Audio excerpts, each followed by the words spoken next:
आज जब हमारे देश की ऑपोजिशन पार्टीज चाहे अनजाने में एक ऐसा नैरेटिव बनाने में लगी हुई है जो भारत से ज्यादा पाकिस्तान के काम आ जाता है, ऐसे समय में ऑपोजिशन का ही एक बंदा है जो पाकिस्तान पे करारा तमाचा बन के सामने आ रहा है। नाम है शशि थरूर। इनको मोदी गवर्नमेंट ने ऑपरेशन सिंदूर के बाद इंडिया को लीड करने की जिम्मेदारी दी थी वैश्विक स्तर पर, क्योंकि ये भाई साहब ना इस पूरे फेस में one of the rare opposition leaders थे जो अनलाइक बाकी ऑपोजिशन लीडर्स इसमें भी चीप पॉलिटिक्स नहीं कर रहे थे, जिसके कारण खुद उनकी ही पार्टी के जो लीडर्स हैं वो शशि थरूर के पीछे पड़ गए थे। पर इंटरेस्टिंगली शशि थरूर को ना आज भी इंडियन गवर्नमेंट का रिप्रेजेंटेटिव बनाकर विदेश भेजा जा रहा है। Mon cher Monsieur le Président, le fait reste qu'il y a un pays qui offre malheureusement le sanctuaire à ces groupes terroristes. Ils ont leur siège. आज आप इस पूरे प्रकरण से यह समझ सकते हो कि जो लोग एक समय पर शशि थरूर के कुछ स्टेटमेंट्स के कारण उनके क्रिटिक थे, उनको ट्रोल किया करते थे, आज वही लोग उनके सबसे बड़े फैन बन चुके हैं एक तरीके से। रीजन क्या है इसका? आइडियोलॉजी भले ही अलग हो, अगर आप नेशनलिस्ट हो, देश के साथ खड़े हो, तो लोग आपकी रिस्पेक्ट करते हैं। और शशि थरूर काफी समय से नेशनलिस्ट टोन में बोलते आ रहे हैं। इन्हीं शशि थरूर ने ऑक्सफोर्ड यूनियन में ब्रिटिश कॉलोनाइजेशन की धज्जियां उड़ा दी थी। By the end of the 19th century, the fact is that India was already Britain's biggest cash cow, the world's biggest purchaser of British goods and exports, and the source of highly paid employment for British civil servants. We literally paid for our own oppression. Shashi Tharoor ने Britishers को उनकी ही language में कई बार धोया है। The fact that you don't really teach colonial history in your schools. Children doing A levels in history don't learn a line of colonial history. There's no real awareness of the atrocities, the fact that Britain financed its industrial revolution and its prosperity from the depredations of empire, the fact that Britain came to one of the richest countries in the world in the early 18th century and reduced it after 200 years of plunder to one of the poorest. But all of that is really not known anymore. आज ये बात किसी से छुपी नहीं है कि पिछले कई दशकों से वेस्टर्न मीडिया ने एक स्पेशल प्रिविलेज एंजॉय किया है ग्लोबल नैरेटिव सेट करने का, चाहे मिडिल ईस्ट हो, अफ्रीका हो या फिर एशिया हो। BBC, New York times, the guardian जैसे आउटलेट्स जो हैं, उन्होंने खुद को हमेशा ना न्यूट्रल वॉचडॉग की तरह पेश किया है, जैसे ये लोग हमेशा से ह्यूमन राइट्स, डेमोक्रेसी और प्रेस फ्रीडम के असली रक्षक हो। लेकिन क्या ऐसा सच में है? जब बात इंडिया की आती है ना, भारत की आती है, तो प्रोपेगेंडा तगड़ा फैलाया जाता है इनके द्वारा। लेकिन इसमें भी शशि थरूर ने इनके प्रोपेगेंडा को उनकी ही भाषा में हर बार चैलेंज किया है। As Tom Lehrer said in the famous lyric, "The Lord's our shepherd," says the psalm, but just in case we better have a bomb. Tharoor को लोग उनकी इंग्लिश, उनके विट और उनकी स्पीचेस के लिए जानते हैं। Fluxinosi nihilabilification, defenestrate, agathocacological, panglossian. लेकिन इस सब के पीछे छुपा है एक शार्प और fearless critique. UK has so many of India's richest and most valuable assets: the Kohinoor, the Amravati Stupa, Nirav Modi and Vijay Mallya.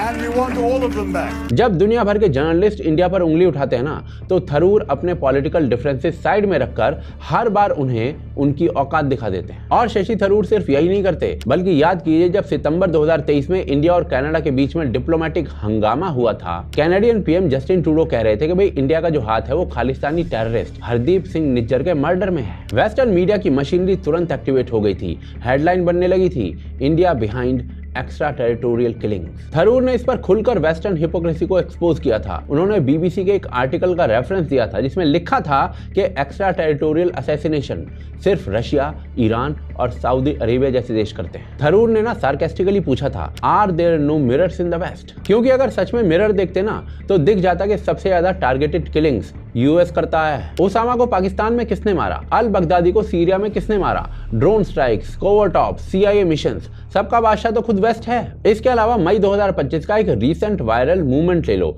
एक जर्नलिस्ट ने ना थरूर से सवाल पूछा based on media reports. Reporter ने बस अभी ये शब्द कहे थे, but according to media reports. Tharoor ने तुरंत टोक दिया, which media reports, which outlets, which facts?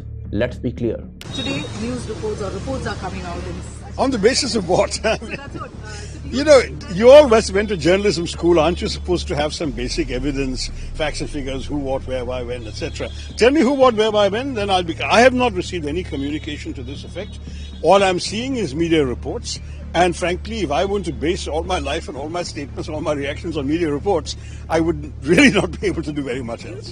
Tharoor ने तुरंत पॉइंट उठाया था कि जर्नलिज्म का मतलब होता है वेरीफाई करना, कॉन्टेक्स्ट देखना, वोग सोर्सेज कोट करना नहीं होता। लेकिन थरूर जो है ना, वो सिर्फ एंटी इंडिया प्रोपेगेंडा को एक्सपोज नहीं कर रहे हैं, वो ग्लोबल प्लेटफॉर्म्स पर जाकर कामली इंडिया का नैरेटिव रखते हैं। लॉजिक्स और फैक्ट्स के साथ। और थरूर ये काम आज से नहीं कर रहे हैं, लंबे समय से कर रहे हैं, चाहे वो ऑक्सफोर्ड में इंडिया का पक्ष रखना हो कि कैसे कोलोनाइजेशन ने इंडिया की इकोनॉमी को बर्बाद किया था। Between 15 and 29 million Indians died of starvation in British-induced famines. The most famous example, of course, was the Great Bengal Famine during the Second World War, when 4 million people died because Winston Churchill deliberately, as a matter of written minuted policy, proceeded to divert essential supplies from civilians in Bengal to sturdy Tommies and Europeans as reserve stockpiles. He said that the starvation of anyway underfed Bengalis mattered much less than that of sturdy Greeks. This is Churchill's actual quote. And when conscience-stricken British officials wrote to him,